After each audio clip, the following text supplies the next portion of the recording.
6B, discuss and or approve updated board policies.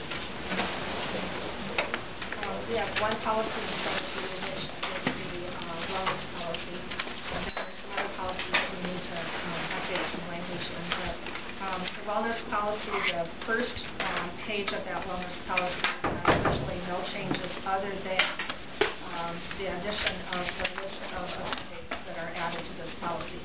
We have a committee of 3 staff members who've been working at wellness activities and also making sure that the district is doing what it needs to related to the state wellness policy. So the additions are the appendix, and these are the recommendations for appendix that came from the committee of 3 that recently attended an ICM session. And the appendix are really just speaking to nutrition education, physical activity. Probably the biggest change under school-based activities is just that high-fat, high-sugar food can't be sold during the school day. I know, it's taken all the fun out of everything. And as far as our food service program is concerned, we have no changes to make. We're going to have to take our juice and flavored water machine that students have access to, and they'll have to be closed from the time breakfast starts in the morning until 3:20 every day. They have no access to pop machines right now. Our milk machine can stay open. We can keep a water machine open if we have just plain water but no flavored water. But what we have are juices and flavored waters that have the sugar content's too high by federal law. And so our thought is we're just going to shut them off as breakfast. They're on timers, so we'll just shut them off before breakfast starts in the morning. We have to close them before any federally funded breakfast or lunch program. So close them in the morning. They'll automatically open back up at 3:20 when the bell rings at the end of the day. The FCC, 3:40, only 3:40. 3:40, thanks. Yeah, they'll sneak one on us for 20 minutes, okay. The FCCLA sells candy and cookies and stuff like that during the day as fundraisers. That won't happen anymore.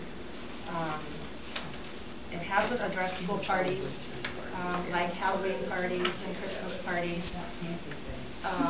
But Pancake Day probably wouldn't pass either. But school parties right now don't have a regulation, but we're strongly encouraged to serve healthy treats at Halloween. I'm betting they're going to go for crackers and cheese versus the bag full of candy. Right? So, at any rate, I know 2 kids that won't. For sure. I can think of about 950 right now. So. But at any rate, that's what the appendix amount to, are just meeting those guidelines. I gave you a brochure right here that those 3 individuals that attended the ICM session. They attended a live session at Ames, and I've attended ICM sessions with them. And they just wanted to make sure that I pass these out to you guys. You're going to see some things in our newsletters and on our website, just some promotional kinds of things to do with kids related to the Healthy Kids Act. And that act is Iowa state law. Then there's some additional federal guidelines to it. Teachers can still have a pop machine in the teacher's workroom. That's the only place you'll find concession stands. I haven't touched concession stands yet. So I don't know if cheese and crackers will go with the concession stand or not. I have no idea.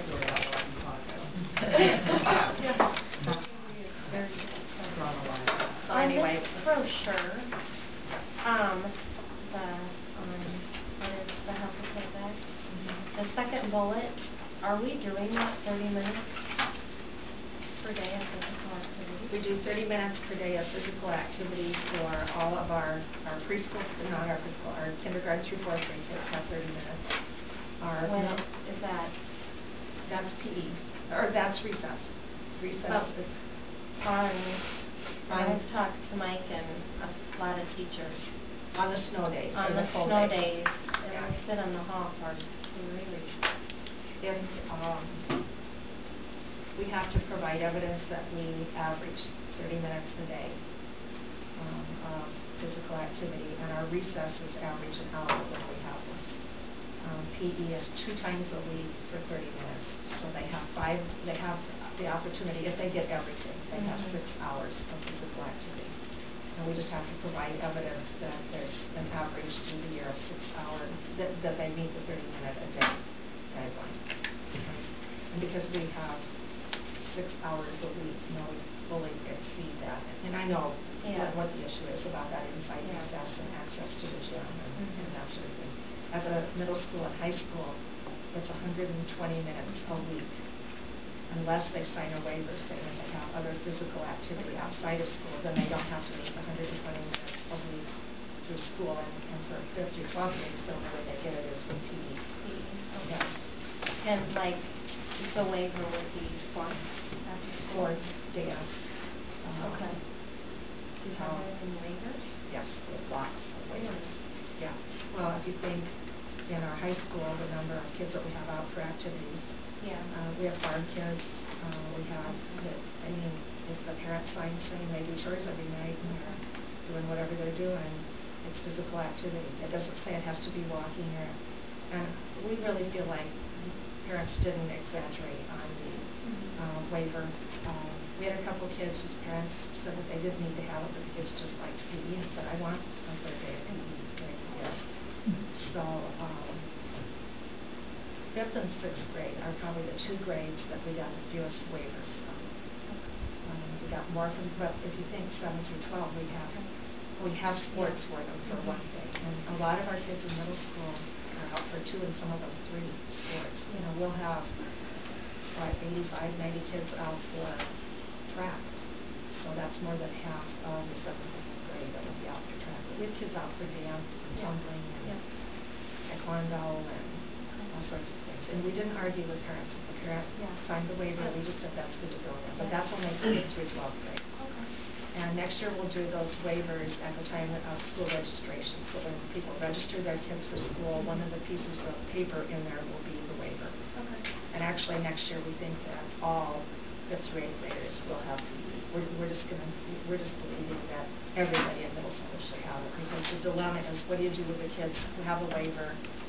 They sit in another study hall, and that really isn't what we want them to do either. So we're going to be moving some staff around to accommodate for the increased PE.